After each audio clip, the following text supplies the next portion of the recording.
Suportado ng mga pamilya ng SAF-44 ang impeachment complaint laban kay Ombudsman Conchita Carpio Morales. Sa pahayag ng Violence Against Crime and Corruption o VACC, pinapa-impeach si Morales dahil umano sa pag-absuelto kay dating Pangulong Aquino sa kaso ng SAF-44. Ang karagdagang detalye kunin natin mula kay Kenneth Pasyente.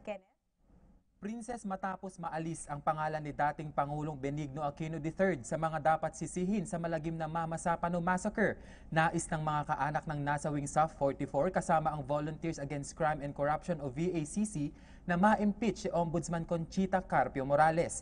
Ito ay dahil pinagtatakpan umano ng Ombudsman ang dating Pangulong Aquino. Isa pa sa mga dahilan ng grupo at mga kaanak sa pag-i-impeach ay ang bagal ng pag-usad ng kaso. Ayon pa sa VACC, maituturing na selective justice ang naturang aksyon ng Ombudsman dahil sa pagbubulag-bulagan nito. Matatandaan si dating Pangulong Aquino ang nagluklok kay Ombudsman Morales sa posisyon nito.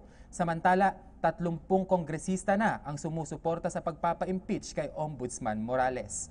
Para sa PTV News, Kenneth Pasyente.